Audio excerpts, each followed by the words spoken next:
Right, here we have an example of a multiple choice test, 20 questions, each with 4 possible answers.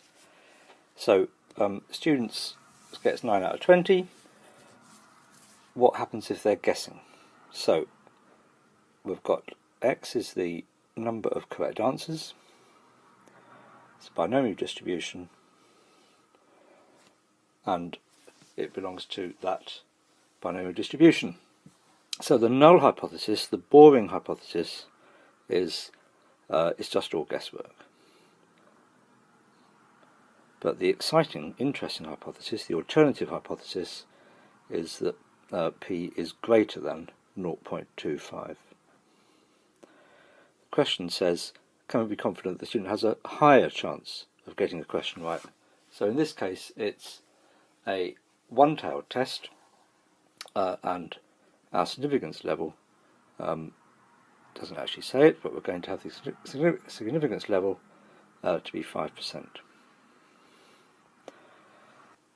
So what is the probability that if the student is just guessing, this student gets at least 9 out of 20? So in other words, what's the probability that x is greater than or equal to 9? Well, the probability that x is greater than or equal to 9 is 1 minus the probability that x is less than or equal to 8. So we've got 20, we've got the table for n is 20, and irritatingly the headings didn't appear. So for 0.25 it's the fifth table, it's the fifth column, 1, 2, 3, 4, 5. So it's these numbers in here, that's the 0.25. So x has got to be less than or equal to 8. Now here's 8, less than or equal to 8 is 0.9591. So that's 1 minus 0.9591, which is 0.0409. Now we've got a 5% significance level, so what we're saying is that if the probability were 0.25, the chances of this student getting 9 or more questions right is very small. Very small is defined as being less than the significance level. So 4.09%, that's less than 5%. So this is a very unlikely situation if the probability is still 0.25. So this is something that we would not expect to happen. It's below the significance level, so therefore there is enough evidence to conclude that the student can do better than simply guessing. And we need to write that down. So there it is written down.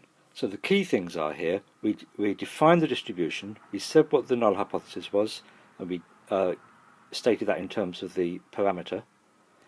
We said what the alternative hypothesis was, we stated the significance level, we did some working out, and then at the end the conclusion was framed in terms of the original problem up here.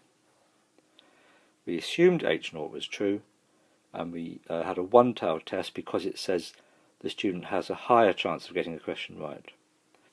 And that's that question answered.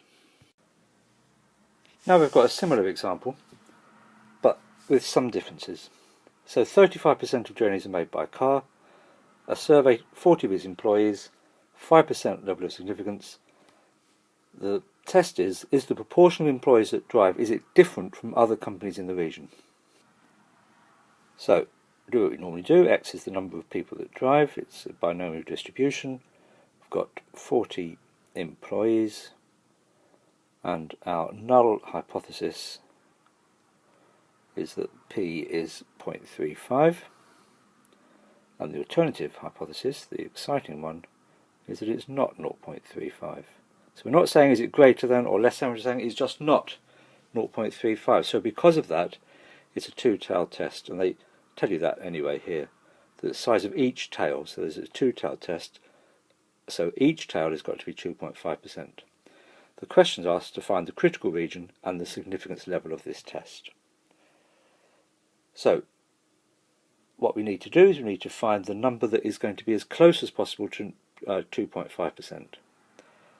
So we've got 35% of journeys, so we're looking at these numbers here. And we need to find the probability of a smaller number to be as close as possible to 2.5%. So if we look down here, 2.5%, it looks like it's going to be round about here. Is it going to be 7 or is it going to be 8? Well, 7 is 1.2%, 8 is 3.0%, so 8 is going to be the closest to 2.5%. So therefore we can say the probability that x is less than or equal to 8 is 0.0303. So 8 is the critical value, and the critical region is 0 to 8. So that's at one end. What about at the other end? Well, the other end is always slightly harder because we've got to do a minus sign and we've got to look at the row above. So what we're looking for is a number down here to be 1 minus 0.025. Well, 1 minus 0.025 is, as you know, 0.975. So what number down here is close to 0.975? Well, it seems to be either at 20 or at 19. And the one at 20, 0.9827, that's going to be closest. So we can say that the probability that x is less than or equal to 20 is 0.9827. Which means the probability that x is greater than or equal to 21 is 0.0173. So the critical value is 21, and the critical region is any number between 21 and 40. So the question asks for the critical region. So overall, then the critical region, I've done it in 2 bits, but let's now give it as an answer at the end. That's 0 is less than x is less than 8 and 21 is less than x is less than 40. That's the critical region. Then the actual significance level of the test is the 2 probabilities added together. So the significance level, if you go back to the other slide, you can see that it's 0.0303 plus 0.0173, which is 0.0476.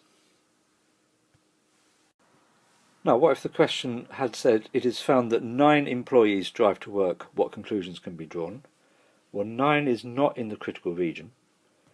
So the way we would need to phrase that is like this. There is not enough evidence to show that the proportion of employees who drive is different from other companies. We need to phrase this conclusion in terms of the question. The question which I just made up is, supposing we found that there were 9 employees driving to work, what conclusions could be drawn? Then this is what we would say. What you must not say is something like, oh yes, there is evidence to show that the proportion of employees is different.